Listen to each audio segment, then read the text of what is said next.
On this episode of Death Row Stories, A woman found raped and murdered. No eyewitness, nobody knew nothing. a 20-year-old with a long criminal record I was zooming high on amphetamine and alcohol. He just did what he wanted.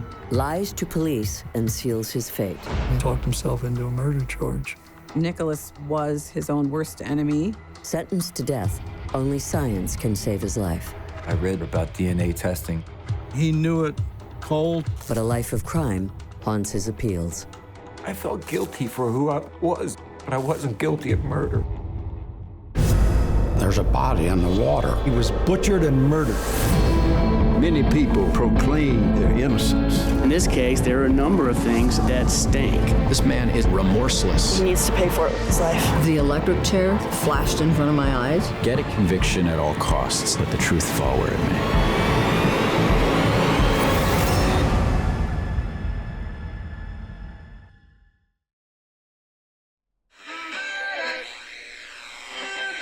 In today's forecast, all schools are closed in the Philly metro area due to heavy weather.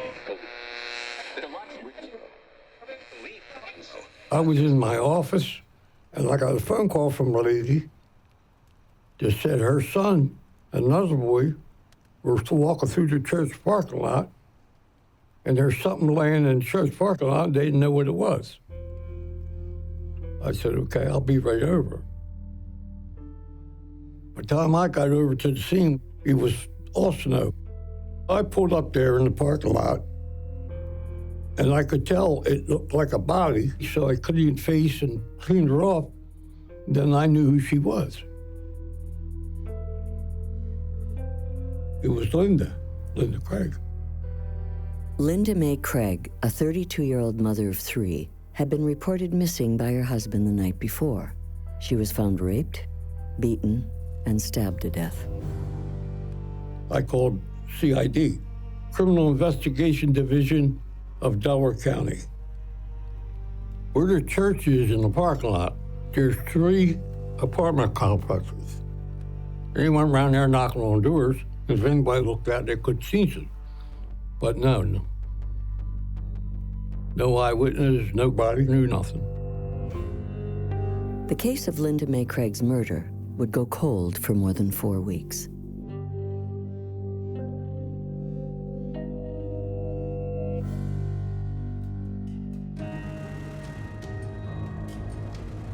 In the early morning hours of December 20th, 1981, I was driving a stolen car through the city of Chester, and there's a series of stop signs on the side streets there.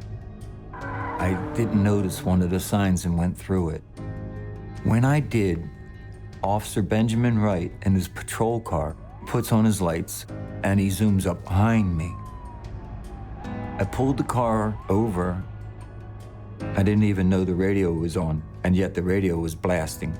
I was zooming, they called it. You're high on amphetamine while drinking alcohol. Officer Wright banged on the glass and ripped the door open, grabs me by the throat, pushed me backwards onto the car with his forearm pinning me, and I started to gasp. And I just swung my left arm and whopped him. So he grabs for his weapon. I just panicked, grabbed the weapon with both hands, and then pop, the gun goes off. I knew everything was gonna go badly. Then Officer Wright puts the gun under my chin, puts me in the car, grabs the radio, and begins yelling, "Help, help, shots fired, I'm under attack. Officer assist." The next thing I know, all these cops show up and they drag me out of the car, they roughed me up, they put me in a paddy wagon. A Philadelphia native, 20-year-old Nick Yarris, had 36 prior arrests to his name. Nick's family called on defense lawyer Sam Stratton to help with the case. I liked Nick Yarris when I first met him. He was a handsome young man, pretty articulate, someone who presented himself very well, and I thought he had a valid defense on the police case. They put me in maximum security, and I'm charged with attempted murder now. kidnapping of a police officer, resisting arrest, armed robbery for taking his firearm off him. The police said they were locking me up and let me go cold turkey until I went through this experience of getting all the drugs out of my system. First comes the nausea, then comes the blinding white headaches, and then comes the shakes and the shits.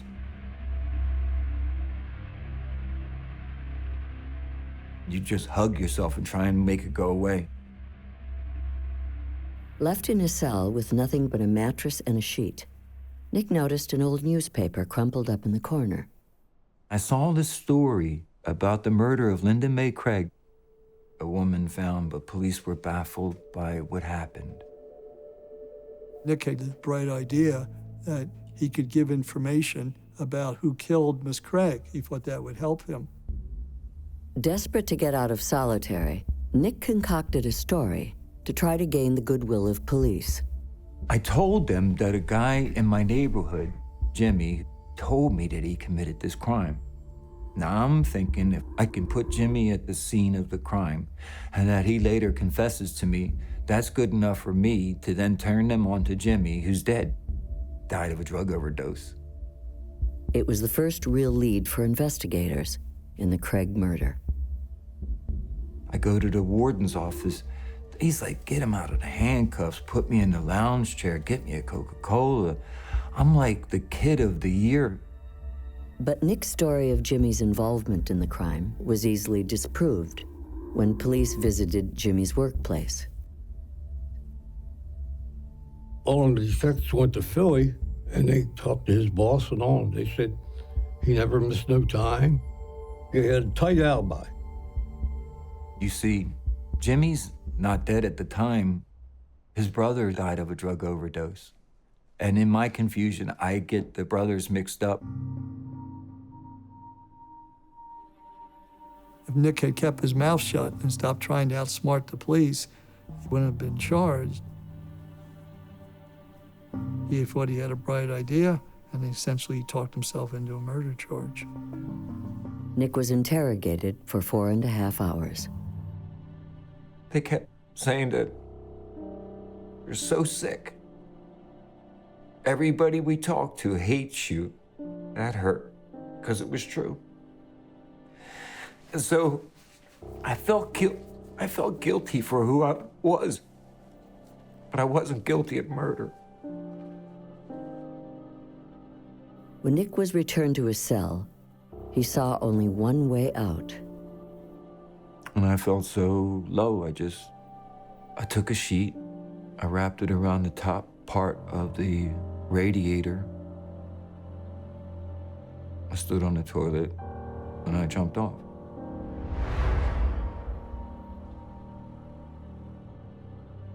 Next thing I know, this officer cuts it all down, yanks me down, says that I ain't cheating the state. And he said, look at you, little bitch, you weren't even trying hard. Nick was taken to the prison hospital to recover. While there, he was visited by a prison guard named Gerald Murphy. And he started to try and get me to come around and not hurting myself. I really started to trust him that he really was trying to help me. When I came back to the block, I wasn't allowed to have anything in my cell. Nothing. It's January, the windows are busted in my cell. And so I sent Sergeant Murphy a note, and I'm begging him for sheets and towels. And he says, well, why weren't you just honest with the police? It was at that moment, out of desperation, that I would have said anything to that man.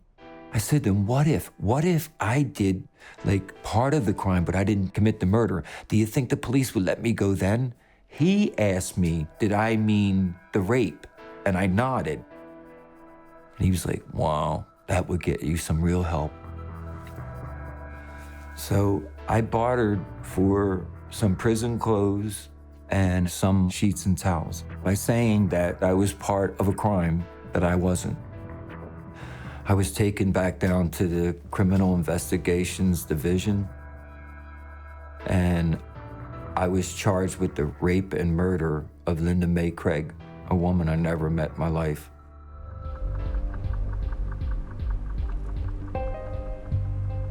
By April 1982, Nick Yarris was facing the death penalty for the murder of Linda Mae Craig. He would first face felony charges for assaulting Officer Benjamin Wright. It was a 2-day trial in which Officer Benjamin Wright would testify. I jumped out of my car, ran to his car, drug him from his vehicle, punched him in his face, and broke his eyeglasses.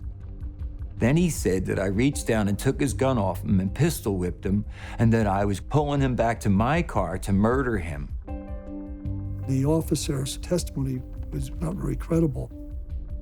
Sam Stratton asked him why he didn't photograph his own face if he had been beaten by me with a metal pistol. He said that because he was a good-looking man, he didn't have to show his face in disfigurement like that. The jury returned a verdict of not guilty. After the jury came back not guilty, the district attorney was so angry, he then slammed the swinging door between the bar and where the public would sit, and he stormed out of the room.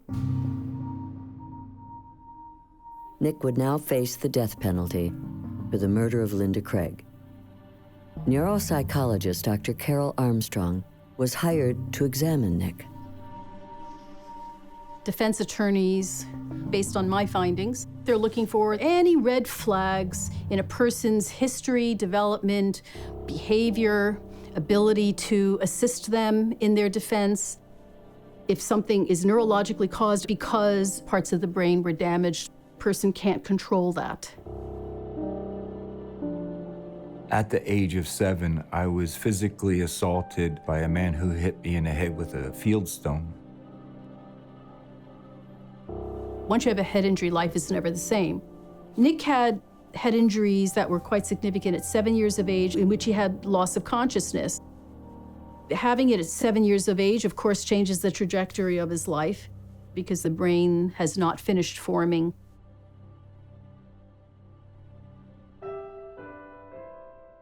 Nick grew up in a large family in South Philadelphia. Had 6 kids, 3 boys, 3 girls. Nicky was second from the youngest. My father worked as a roofer, and at night he also worked as a baker. And my mother worked at the Philadelphia airport as a cashier. My grandmother was primarily in charge of caring for the household while my parents both worked.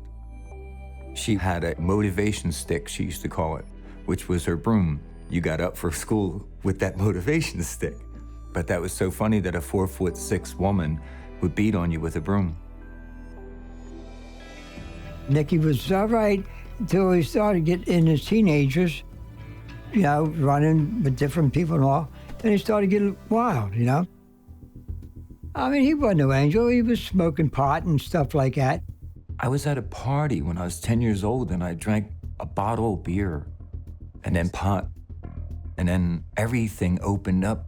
When I was 16 and 17, I knew where to go get methamphetamine every day. He just did what he wanted to do.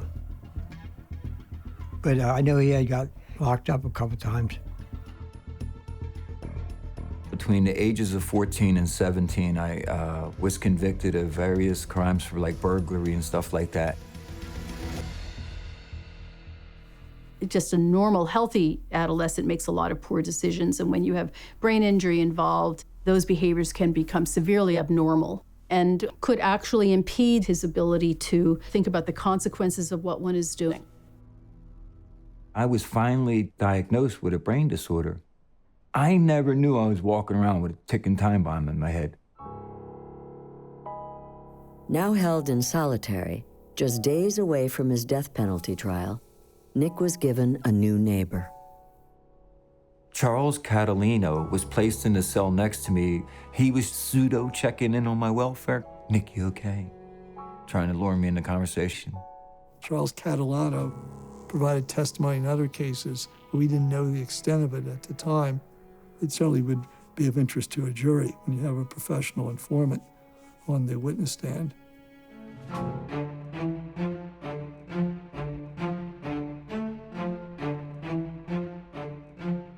2 months after being acquitted of assaulting a police officer, in June 1982, Nick Yarris faced the same judge in the same courthouse for his death penalty trial.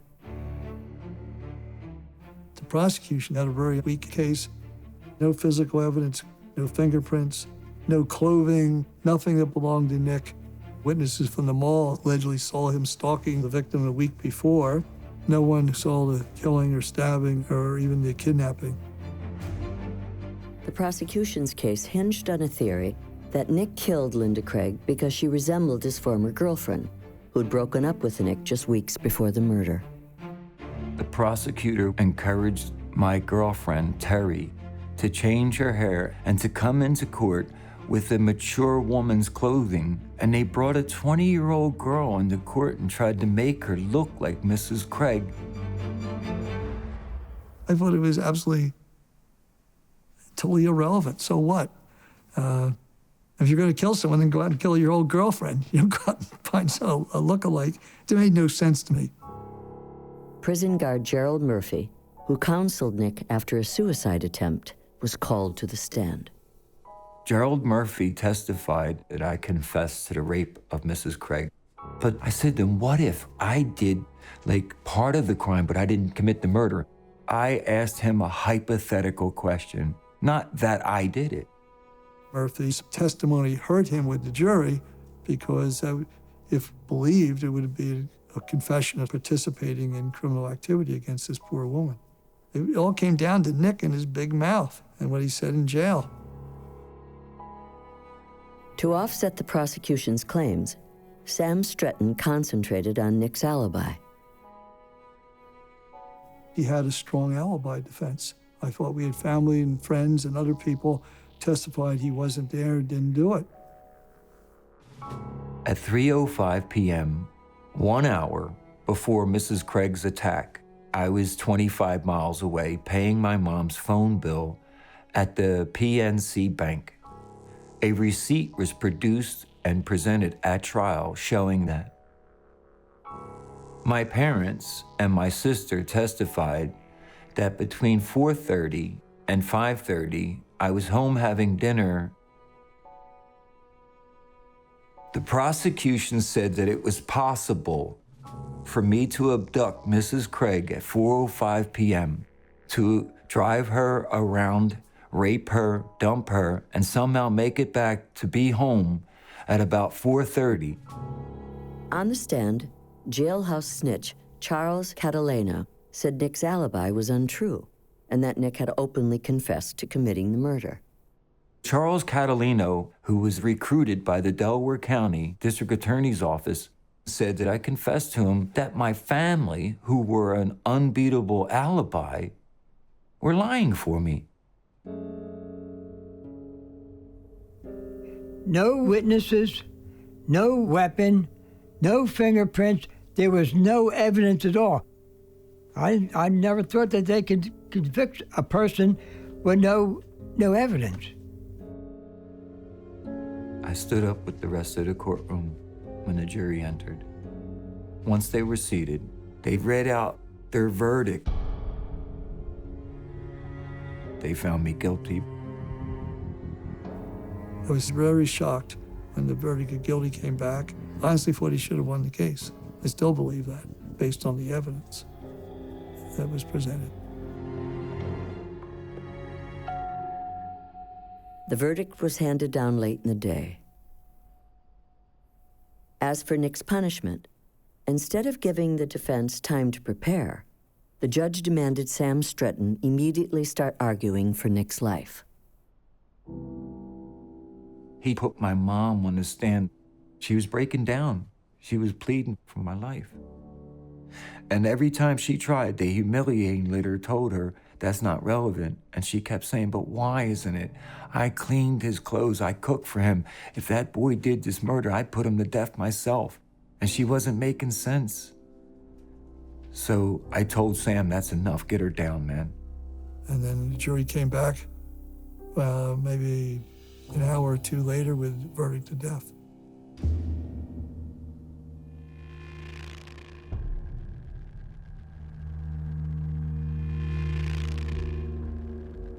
All these people were outside the courthouse celebrating, making the sizzling noises of my flesh being fried when they were taunting my parents, man.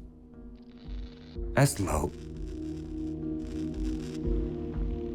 We used to get phone calls, your son's a killer, he's a murderer and all that.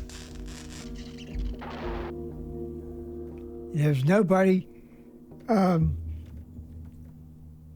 I say, should have to suffer like that, you know? I mean, me and my wife didn't do nothing, but yet we took the blunt of everything. Yep. Yeah.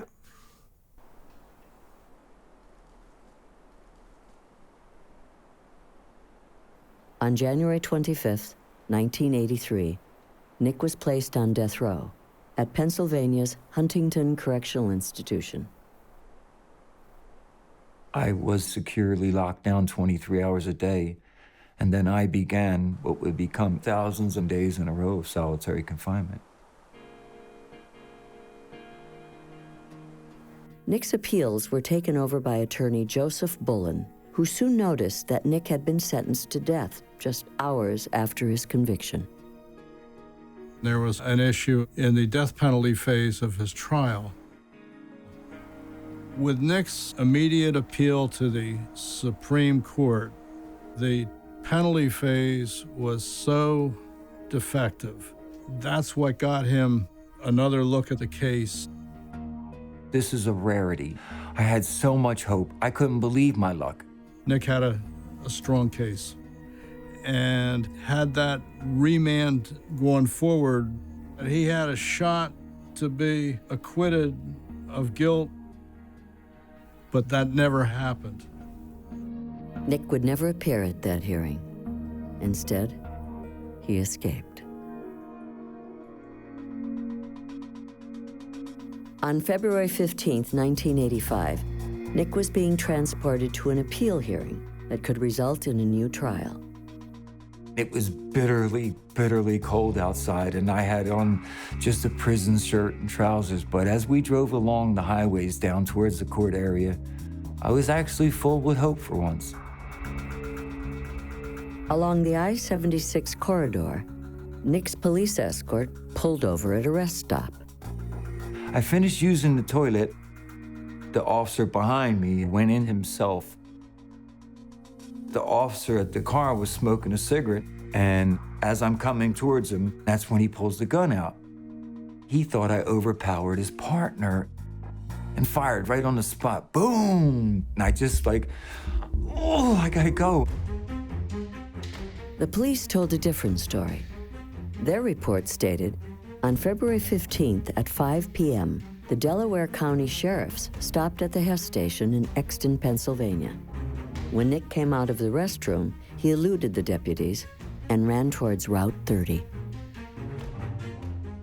Shortly after 5 p.m., a sheriff's car pulled into this Hess oil station in Exton, Chester County. Station attendant Christine Lindaberry describes what happened next. I buzzed him into the bathroom, and he was standing over there holding the bathroom door halfway open, and I didn't know why. And then I turned around and I heard a gunshot, and I turned back around, and I saw the sheriff running after this man. I lay down in the grass about 50 yards from the two sheriffs, and I was watching the two sheriffs yelling at each other while the officers were arriving. The escaped prisoner, Nicholas Yarris, has been sentenced to die in an electric chair. He raped and murdered a 32-year-old Delaware County woman in 1981. Immediately after the escape, state and local authorities set up this command post and dispatched search teams. You know where he was hiding at? Behind a police station.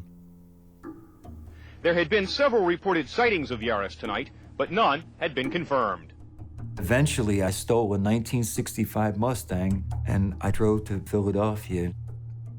I drove to my sister's house, and she gave me some money, and I told her that I was going to try and get out of this.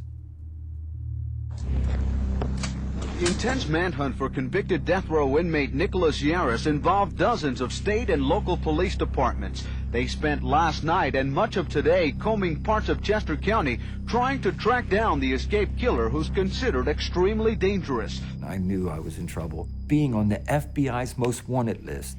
So in my mind, I was going to go to Miami, find a drug dealer, rob him for all his wealth, get on a boat, go to Suriname, and disappear. That seemed like the most sensible thing. I stole a man's wallet. I got on the first available flight to Orlando, Florida.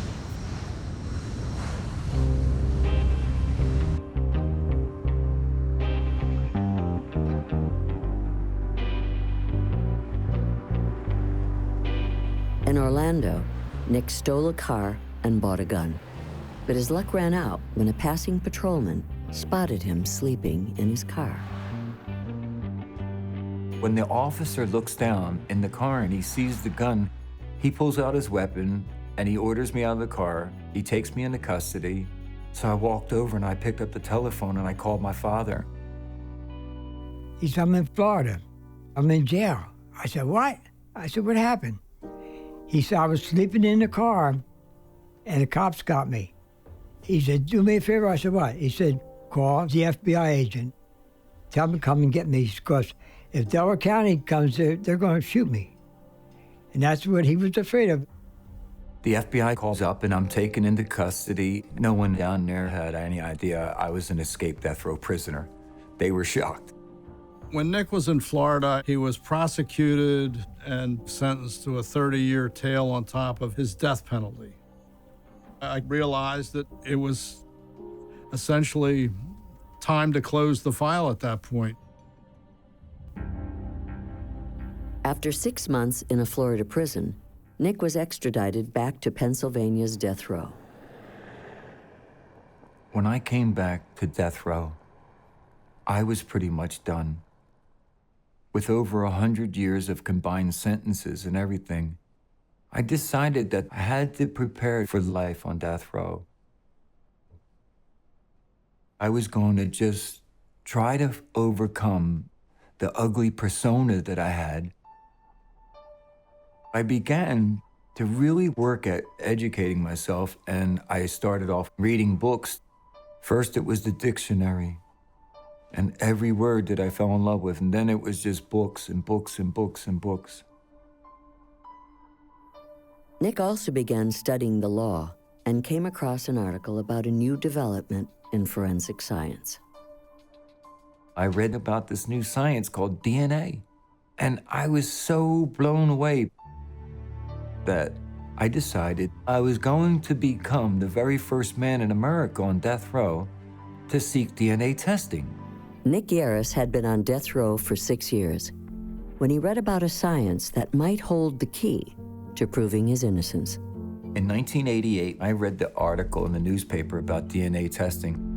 Day after day, I was reading volumes about gene splicing that led to all we then know about the science. I became truly proficient at understanding DNA. He knew it cold. He probably knew it better than most prosecutors or defense attorneys. But Nick discovered the samples taken from Linda Craig's autopsy had been lost. I can't believe that I'm facing no DNA evidence to test. So I end up going through the trial transcripts, and I remembered National Medical Services was shipped evidence.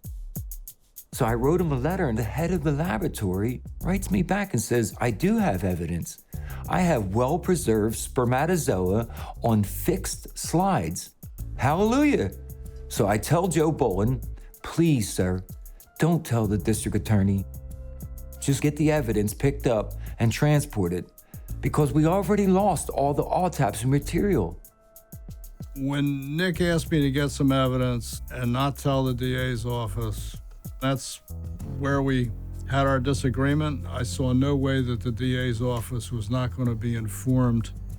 Joe Bolin told the prosecutor's office that I had found new evidence that could be used for DNA, and they went without court order, took the evidence, and it was gone. So I asked the court to remove Joe Bolin so that I could pursue DNA testing on my own. Nick was pretty much the captain of his own ship at that point as far as the scientific evidence. My relationship with Nick as attorney-client ended. I filed my own motions, begging the court that the evidence be turned over to the coroner's office for safekeeping. The state refused my request, so I went to the federal courts on appeal. Without the ability to argue for himself in federal court, Nick was assigned a team of federal defenders, including junior attorney Christina Swarns. It somehow fell to me to sort of sort out the DNA and the forensic evidence. The only way we were going to get our hands on any of the things that we wanted to see was we were going to need the cooperation of the Delaware County District Attorney's Office. While the district attorneys claimed the physical evidence was missing, under pressure from the court, they tracked down their evidence custodian. The court brings this man out of retirement, and he says, "Oh yes, I do remember." And then he goes back to find that evidence, and they find the box. I can remember vividly this assortment of stuff on a table and cataloging, with the state police there. The fingernails that belonged to the victim, the dress that she wore, her underwear, the killer's gloves were in that box. All of it. No one was comfortable with trusting all of the evidence in this case to the mail service. So it was decided that I was going to be tasked with the job of bringing this box, which was now covered in crime scene tape, on an airplane to the crime lab in California. None of us thought through the complexities of taking a box full of crime scene evidence through the scanners, and it wasn't until we got there that we were like, what are we going to say? What's in the box? Oh, rape and murder evidence. I was so hopeful, believing that the DNA would be the thing that set me free. After 6 months, the first of the DNA testing was complete. And unfortunately, the result came back inconclusive. It was heartbreaking. No one was, of course, more devastated than Nick. I was pretty much done. With over 100 years of combined sentences and everything, I decided that the only thing that made sense at that point was I had to prepare to be executed. I wrote to Judge Giles at the federal courts in Philadelphia asking that my appeals be dismissed and that he transmit my records to the state governor so that I could move forward with my execution. Judge Giles never received Nick's letter, but reviewed the remaining evidence and ordered the gloves from the crime scene to be tested for DNA. We had used 50% of what was already an incredibly small amount of evidence. If we used up everything else that was left, then, Nick would have no future chances for further testing, right? After much deliberation, we ultimately decided that we were going to sort of go for broke, and we were going to test the last remaining evidence in the sample. This was the last shot. This was my last chance. In 2003, the final remaining evidence in Nick Yarris' case was tested for DNA.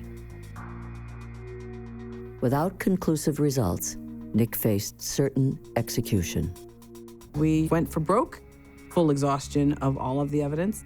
We all had to be in agreement that it was worth the risk, and we did. DNA found on Linda Craig's fingernails and underwear showed the presence of 2 male attackers. Neither sample matched Nick. When I got the phone call with the results, and I was told that Nick had been completely excluded from the sample, I was floored. I've never won the lottery, but I imagine it's like winning the lottery. I mean, it was astonishing. He's been on death row half his life, but now a Philadelphia man named Nicholas James Yarris may walk free. His lawyers have filed DNA test results they say exonerate the 42-year-old inmate. These results establish that he was wrongly convicted of murder and that he has wrongly spent 21 years, half of his life, on Pennsylvania's death row. When they got the results back, I fell apart. I broke down. Because I had been carrying this burden for so long Yarris' lawyer says DNA testing clears him of the rape and murder of Linda Craig, but that doesn't mean Yarris wasn't in on the crime. It is too early for our office to conclude that those results alone are determinative of Mr. Yarris' innocence. Nick would now appear in the same courthouse where he was sentenced to death for a hearing on the DNA results. Even on that day, Nick was, ready to jump in his own way by popping up and demanding things that we knew we couldn't get. Immediate release and things of that nature. I can remember out of the corner of my eye seeing Nick, sort of lean in as to stand up and start to make an announcement. And I tried to stand up because I was going to have my say. And I grabbed him, harshly with, fingernails. And I'm short, so I could get up, close to him. I was like, I swear to God, if you say one word right now, I will kill you. Christina Swarns, Esquire, just manhandled me right in front of everyone. Body slammed me back down to the table and put her foot right on top of mine like a mom does to make sure that foot and that person does not stand up, and told me in my ear, no, you do not have nothing to say.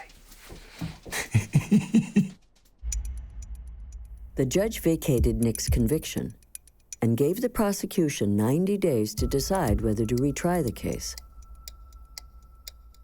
The state concluded there was no longer enough evidence to prove Nick's guilt and dropped the charges. But because of his prior escape from prison, Nick was still facing decades behind bars. The state of Florida wanted me to finish serving out 35 years of sentences they had for me.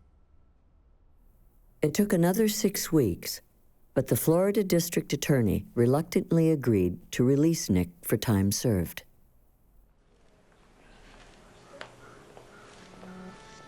Who has a question? Congratulations. Congratulations. How does it feel stepping out here, Nick?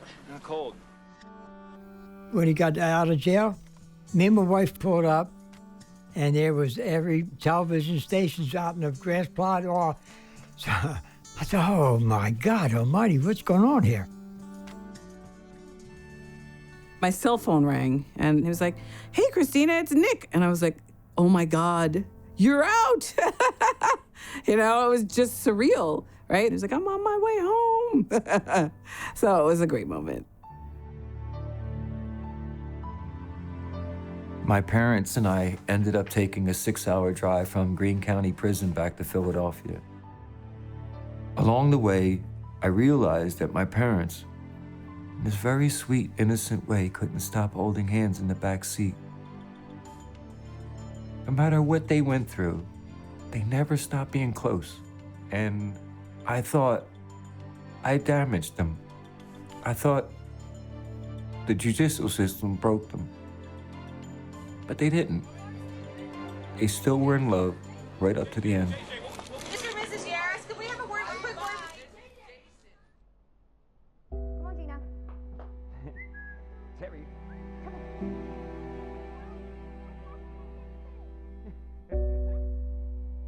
Today, Nick lives with his wife and 2 daughters in rural Oregon. In 2008, he was awarded $4 million for the time he spent on death row.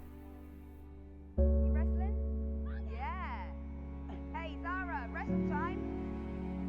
Seriously. No one's ever gonna know what it's like to be the monster. Not in the eyes of society, but of your own self.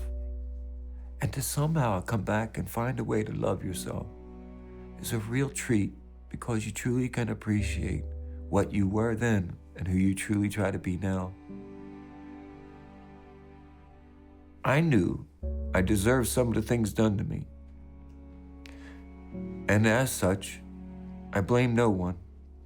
I'm actually one of the few death row stories wherein the person who went through the experience is actually grateful for being on death row. It was the greatest blessing of my life, because without going to death row, I would have never stopped being destroyed. Crazy.